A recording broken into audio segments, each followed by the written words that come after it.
하나님의 말씀 누가복음 22장 14절로 20절까지의 말씀 저와 교독하시겠습니다. 때가 이름에 예수께서 사도들과 함께 앉으사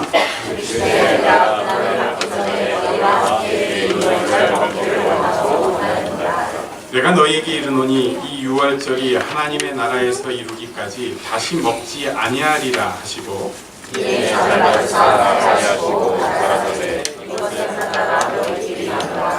내가 너희에게 이르노니 내가 이제부터 하나님의 나라가 임할 때까지 포도나무에서 난 것을 다시 마시지 아니하리라 하시고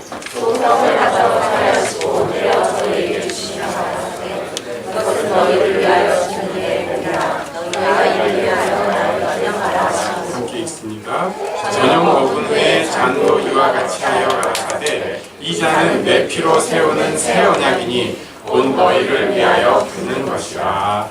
아멘. 네, 오늘 첫 번째 성찬식의 모습이 본문에 나오고 있습니다. 그때 어떤 일이 있었는지를 말씀을 보면서 짧지만 심도 있게 찾아보려고 합니다. 14절 처음에 보니까 때가 이름에 예수께서 사도들과 함께 앉으사 말씀하고 있어요. 이 때가 이름에는 여러 가지 의미가 있습니다. 우리 지난주에도 봤지만 한 번 더 다시 생각을 해보려고 해요. 이 때가 이름의 첫 번째 의미는 유월절의 때가 이르렀다는 것을 뜻합니다. 유월절은 어떤 때인가? 유월절은 출애굽이 어디에 나오죠? 성경에 나오는데 구약에 나오고 모세오경에 나오고 창세기에 나오는가? 출애굽이니까 출애굽기에 나옵니다. 네. 이집트 이집트를 탈출하는 때 출애굽의 시기랑 관련이 있어요. 그러니까 이스라엘 백성들이 출애굽하기 바로 전날 밤이 유월절. 네, 쉽게 설명할게요. 출애굽하기 바로 전날 밤을 위해서 막 준비를 하는 거예요. 그런데 이날은 죽음의 사자가 이스라엘 백성들만 건너갔어요. 죽음의 사자. 다 죽는데 죽음의 사자가 이스라엘 백성들만 건너갔어요. 그때 이스라엘 백성들이 한 행동이 있죠. 그게 뭐냐면은 우슬초에 어린 양의 피를 발라서 문에다가 칠하는 거였어요. 근데 제가 아무리 말로 설명을 해도 안 돼가지고 우리 백두인 형제님이 샘플로 보여줄 거예요. 우슬초가 없지만 우슬초가 없지만 우산으로라도 알록달록한 거 비슷해요. 자, 어떻게 하냐면 보여주시죠? 저렇게 터프하게 저렇게 터프하게 양쪽 바르고 위쪽 쭉 바르고 그렇죠. 저렇게 해서 누구 양산 어머나 죄송합니다. 조금 다른 것 같아요. 저렇게 이제 스타일 따라 다르죠. 옛날에 이제 제가 바르는 분을 보니까 그 문턱 안쪽에만 이렇게 바르는 분도 있고, 아무튼 이 문 안쪽에다가 양쪽에 위쪽에다가 어린 양의 피를 발랐어요. 이것은 이 피가 양쪽에 위쪽에 아래쪽에 있어서 예수님의 십자가를 예표한다고 봅니다. 그러니까 예수님의 보혈이 있는 곳에 죽음이 지나가는 거예요. 그리고 이제 곧 이스라엘 백성들은 승리를 합니다. 이것이 얼마나 귀한 일인지 이것을 기념해가지고 이스라엘 백성들은 지금도 나름대로의 그 스타일이 있어요. 그래가지고 누가 인도자가 축사를 하고 시편은 몇 편에서 몇 편까지 읽고 그 다음에 뭘 먹고 또 시편을 읽고 또 이 의미에 대해서 설명을 하고 막 이런 게 지금 그 모범이 있어요. 그 유대교 모범 거기에는. 근데 우리랑은 이제 크게 관계는 없죠. 아무튼 이때가 된 거예요. 유월절의 때가 된 것입니다. 고난을 지나가는, 오히려 은혜가 커지는 때, 이때. 그리고 이때 유월절 식사가 굉장히 특별했습니다. 잘 준비하고요.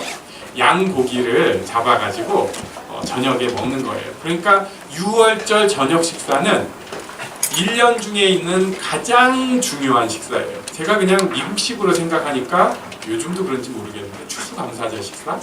괜히 그때 하면은 그 칠면조 먹어야 될 것 같고 이런 느낌으로 많이 없어졌다고 하는데 1년 중 가장 중요한 식사예요. 그때가 이르렀다는 것입니다. 예수님도 그때 제자들이랑 준비가 된 식탁에 앉으셨어요. 그래서 이 식탁이 중요하니까 유명한 사람들이 그림을 그렸어요. 뭐죠? 교회 만찬 누가 그린 거죠? 레오나르도 다빈치. 이게 제가 그림을 찾아보니까 그 복원을 언제 한 그것 따라서 굉장히 여러 그림들이 있더라고요. 왜냐하면 이 그림 자체가 사실 처음부터 좀 실험적으로 그려가지고 그림 때부터 망가지게 된 그림이에요. 제가 또 옛날에 공부 좀 했었는데, 그러니까 얘는 망가질 수밖에 없는 그림. 일부러 그랬나? 아쉬우려고? 요거보다 지금은 제가 이제 더 깔끔한 걸로 알고 있습니다. 네. 그런데 요 그림이 워낙 유명해요. 가운데 예수님 있고 뭐 이렇게 저렇게 그래가지고 거기 가서 보면은 지금 요 그림이 이제 따로 진열이 되어 있는데 밑에 그 그림 그려가지고 거기에 불친절하게 이탈리아로 써져 있어요. 예수님, 제자 누구 써 있는데 우리도 대충 보면 짐작을 할 수 있게. 그리고 그 그림을 본따서 많은 아류작 그림들이 나왔어요. 그 중에 제가 제일 이뻐하는 그림이 이거예요. 진짜 잘 그렸어요. 저는 참 어쩜 저런 센스가. 네. 그런데 저 그림들은 전부 이제 상상화입니다. 실제로는 저렇게 절대 있지 않았을 거예요. 왜냐하면은 유대인들은 식탁에 앉았을 때 어떤 식으로 앉았는가?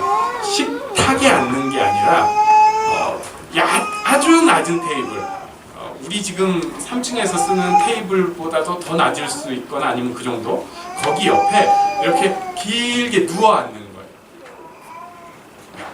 이렇게 누워가지고 이렇게 먹는 거예요. 그러니까 어떤 사람들은 이게 이제 유월절 때 하나님께서 지키시기 때문에 절대 안전하다는 것을 표시하기 위해서 더 드러누워서 식사를 했다. 뭐 이런 사람들까지 있어요. 아주 독특합니다. 그것을 제가 영화에서 이렇게 나름 고증해서 한 걸 봤는데 배우들이 익숙하게 먹으려고 애를 쓰는데 되게 불편해요. 안 하던 거 하니까. 편해야 되는데 우리는 그렇게 안 먹으니까. 네. 그러니까 이 그림은 상상도. 아무튼 때가 이르러서 식탁에 앉으셨어요. 자, 그런데 여기서 우리 지금 14절에 나오는 때가 이름에서 이 때가 과연 6월절의 때의 뜻인가? 시기적으로는 6월절의 때지만 훨씬 더 중요한 의미가 있어요. 남들은 모든 유대인들은 지금 전부 6월절 식사, 아주 중요한 식사로만 생각하는데 예수님 입장에서는 가장 중요한 인류 역사에서 제일 중요한 사건, 십자가의 사건 바로 전날 제자들이랑 마지막으로 나누는 식사의 사건. 사람들은 몰라요. 그냥 또 6월절 우리 이제 승리를 기념하는, 조상들을 기념하는 그 식사지 생각하는데 예수님 입장에서는 가장 중요한 십자가 전날 아주 사랑하는 제자들이랑 마지막으로 나누는 그 식사 자리, 그때가 이르는 것입니다. 때가 이르렀어요. 그래서 예수님께서 사도들이랑 함께 앉으셔서 15절, 16절에 보니까 내가 고난을 받기 전에 너희와 함께 2월절 먹기를 원하고 원하였노라, 이렇게 말씀하셨어요. 15절에 원하고 원하였노라. 굉장히 이 시기를 기다렸다고 말씀하신 거예요. 정말 기다렸다. 원하고 원하였다. 제자들이 이 얘기를 들었을 때 조금 이상했을 거예요. 왜냐하면 6월절 식사 당연히 다 기다리고 있어요. 우리는 지금 뭐 그렇게 먹을 것에 대해서 의미를 부여하지 않지만 제가 어렸을 때만 해도 추석이라든지 설날에 먹는 거는 굉장히 기다려졌어요. 저희 집 잘 살았어요. 그런데도 그때는 먹을 게 특별하잖아요. 맞아. 그랬는데 예수님이 지금 말씀하신 건 이 정도로 그냥 좋은 식사를 기다리는 그 느낌이 아니라 뭔가 아주 의미심장하게 내가 이때 이 식사 자리를 원하고 원하였다. 제자들이 좀 이상하게 생각했을 것 같아요. 그리고 나서 16절에 그리고 17절에 보니까 이 유월절에 하나님의 나라에서 이루기까지 다시 먹지 아니하리라. 이것은 뭐 여러 가지 해석을 하기는 하는데 가장 일반적인 해석은 예수님의 그 의미심장, 그러니까 하나님 앞에 어떤 약속을 하기 직전에는 나시린이라고 하는 구별된 사람들이 포도주도 입에 대지 않고 음식을 안 먹었던 모습을 나타낸 게 아니고요. 아무튼 아주 중요한 일이 지금 앞에 있다고 바로 제자들은 알아들을 수 있었을 거예요. 다시 먹지 아니하리라. 이 얘기를 들을 때 지금 아주 중요한 일을 하려고 하시는구나. 그리고 바로 이에 잔을 받으사 살해하시고 이것을 갖다가 너희끼리 나누라. 그래서 제자들만 먹게 하셨어요. 또 18절과 19절 그리고 이렇게 말씀하시죠. 내가 너희에게 이르노니 이제부터 하나님 나라 임할 때까지 포도나무에서 난 것을 다시 마시지 아니하리라. 또 한 번 강조를 하신 다음에 19절에서 떡을 떼어서 저희에게 주시며 이상한 말씀을 하셨어요. 떡을 떼어서 저희에게 주시며까지는 이해가 되는데 이것은 너희를 위하여 주는 내 몸이라. 도저히 제자들이 그때 당시 들었던 상식과 여러 성경적인 공부에서 배울 수 없었던 얘기를 여기서 처음 들었어요. 이것은 너희를 위하여 주는 내 몸이라. 너희가 이것을 행해서 나를 기념하라. 또 20절에 보니까 저녁 먹은 후에 잔도 이와 같이 하여 가라사대 이 잔은 내 피로 세우는 새 언약이니 곧 너희를 위하여 붓는 것이라. 피를 상징한다. 다른 어떤 종교에서도 얘기하지 않는 이상한 말씀을 하셨습니다. 내 몸이다. 내 피다. 우리는 보통 그런 생각들을 잘 안 해요. 그러니까 진짜 내 살아있는 가운데 예수님께서 지금 나를 정말 온전히 보고 계시고 나와 함께 하시고 내 일거수일투족에 어떤 영향력과 그 주고받음이 있다는 생각을 잘 안 합니다. 예배를 드리러 나올 때 우리가 예배 대상이 누구죠 하면 우리 다 알아요. 하나님께 예배드립니다. 예수님의 이름으로 나아갑니다. 성령님의 도움으로 예배드립니다 라고 하는데 그런데 정말로 하나님께 예배드리러 나오지 않아요. 사람들의 모임이라는 것에 더 비중을 둡니다. 예배를 준비할 때 그렇게 해요. 정말 이 예배 순간순간이 하나님 앞에 온전히 합력하여 선을 이루어져야 된다고 생각을 안 하고 여기 모이는 사람들 가운데 어떤 행사가 진행되고 좀 더 은혜로운 마음이 되고 좀 즐거운 마음이 되기 위해서 여러 가지 일들을 막 준비하는데 그 모습 가운데 하나님에 대한 생각 거의 안 해요.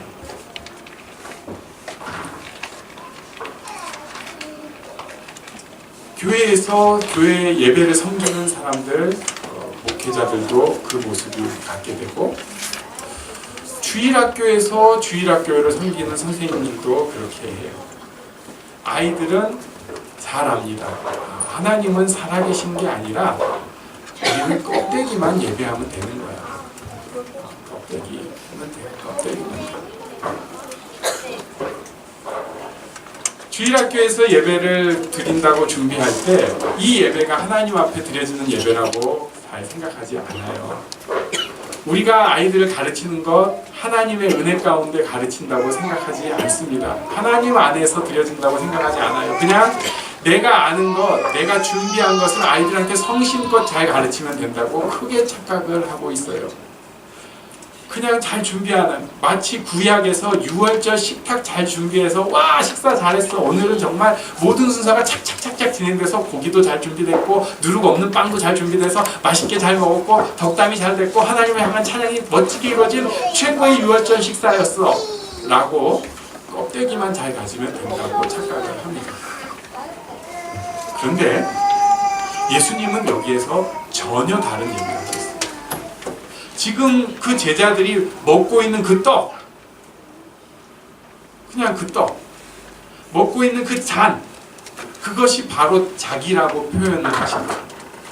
너희가 이것을 먹고 마실 때 너희 속에 내가 있다. 너희와 함께 내가 있다. 살아계신 하나님이 바로 그 자리에 있다. 그래서 이것을 칼빈이란 분이 좀 표현이 어려우니까 영적 임재, 이렇게 이상한 표현을 했어요. 카톨릭에서는 야 이게 예수님이 저랬다고 하니까 그냥 이거가 지금은 예수님의 살이야, 이건 예수님의 피야, 이렇게 변신한다고 화채설을 주장했는데 그거는 잘못해서 간 것이다. 영적 임재라고 표현을 했어요. 맨 처음에는 제가 그냥 신학으로 접근하니까 그렇지 영적 임재 표현도 좋고 괜찮네 라고 했는데 점점 더 생각을 하게 됐어요. 우리가 음식을 먹을 때 이 음식은 결국 미래 우리를 만들어 갑니다. 만약에 그러면 안 되죠. 상한 음식을 먹거나 잘못된 음식을 먹으면 당연히 탈이 나게 돼 있습니다. 건강에 안 좋은 음식들만 골라서 계속 먹으면 1년만 지나면 사람이 바뀌어 있을 겁니다. 그런데 나름 요새는 이게 또 다 돈이 있죠. 딱 그 세팅된 음식, 그래가지고 몸에도 건강하고 활력도 줄 수 있는 그런 걸 누군가가 전문 영양사가 매일 나한테 맞는 식단을 고려해가지고 짝짝짝짝 짜져가지고 1년을 먹는다면 우리가 굉장히 인가? 뭐 그럴 것 같아요. 자, 예수님을 먹는 사람은 어떻게 될까요? 예수님을 마시는 사람은 어떻게 될까요?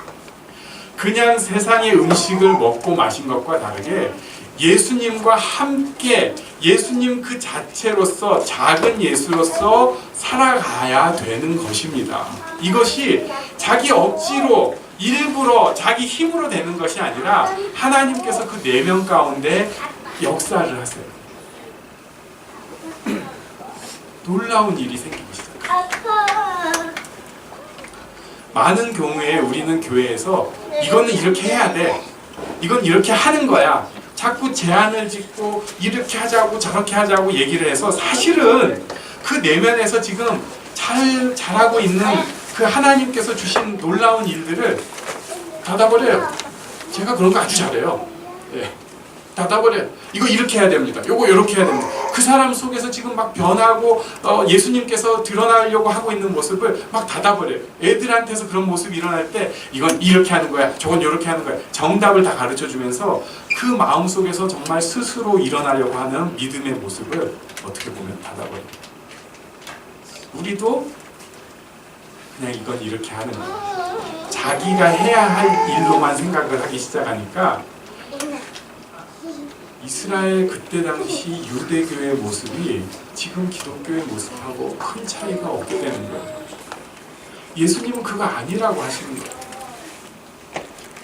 껍데기 당연히 중요하죠. 지켜지는 거 있으면 그건 예의예요. 사람들 사이의 예의고 그 어떤 괜찮은 거예요. 하지만 그 안에 가장 중요한 살아계신 하나님의 역사, 진짜 살아계셔서 역사하시는 하나님께서 그 마음을 건드려 주시고 그 마음 가운데 위로해 주시고 그 마음 가운데 평안을 주시는 역사에 대해서는 다들 그건 뭐 어떻게 되는 거고 우리가 할 수 있는 게 아니니까 우리는 그거는 말은 이렇게 하면서 사실은 전혀 믿음이 없는 겁니다. 그런 일은 없다. 교회 예배 드리러 오는데 오늘 살아계신 하나님 앞에 내가 무엇을 드릴 것인가, 내가 시간을 어떻게 드릴 것인가, 내 마음을 어떻게 드릴 것인가, 내 찬양을 어떻게 드릴 것인가, 이런 것에 대한 생각 별로 없고 오늘은 교회에 어떻게 가서 어떻게 앉아서 어떻게 설교를 들어볼까, 올 때는 어떻게 하지, 오히려 교회에서 무슨 일을 내가 맡았다면 오늘 이제 누가 대표기도 하셨죠, 또 찬양을 이렇게 찬양기도 했죠, 오후에 무슨 일이 있죠, 그럼 그런 것에만 훨씬 더 신경을 쓰고 있어요. 하나님 앞에 예배드리는 교회에서 예배드리는 곳인데도 살아있는 하나님보다는 다른 껍데기에만 훨씬 신경이 가 있어요. 예수님께서 이런 모습 가운데 있는 사람들 가운데 지금 하나님에 대해서는 사실 관심이 없고 인간들이 만들어 놓은 종교적인 껍데기 속에서 허우적거리는 사람들 속에서 예수님께서 가장 놀라운 일을 행하시기 전날 밤 아주 절절한 마음으로 감정이 끓는 마음으로 예수님께서 예수님의 제자들에게 오늘 하시는 말씀입니다. 저는 우리도 이 살아계신 하나님을 누리고 살면 좋겠습니다. 살아계신 하나님과 살면은요, 자빠져도 자빠진 게 아닙니다. 무너져도 무너진 게 아닙니다. 그냥 걸어가는 것 같아도 그 마음에 하늘의 기쁨과 평안이 언제나 준비가 되어 있어요. 심지어 사람들이랑 갈등이 있는 가운데에도 언제나 다시 축복할 마음이 준비가 되어 있어요. 자기 자신에 대해서도 어떨 때는 스스로 질책하고 기분 나빠하고 자기를 학대하는 모습이 있지만 다시 하나님 안에서 자기를 축복하고 자기 안에서 하나님의 주시는 기대를 자신 안에 소망으로 가질 준비가 되어 있습니다. 살아계신 하나님을 모시는 사람들이에요. 첫 번째 성찬식에서 예수님께서 이런 흔적을 미리 딱 말씀해 주셨습니다. 오늘 우리 부르신 교회의 아이들 그리고 우리 모두는 이런 살아계신 하나님을 꼭 누리며 살면 좋겠습니다. 하나님께서 살아계세요. 그리고 우리의 작은 그 모습 가운데 하나님께서 기뻐하시고 하나님께서 영광 받으시기를 원합니다. 특별히 우리 예배 가운데 그렇게 하나님 앞에 드려지기를 기뻐하십니다. 그 마음으로 우리가 하나님 앞에 나아가는 모습 갖기를 원합니다. 함께 잠깐 기도하는 시간 갖겠습니다. 하나님, 제가 살아계신 하나님을 누릴 수 있게 해주세요. 우리 아이들이 이 살아계신 하나님을 알아갈 수 있게 해주세요. 함께 기도합니다.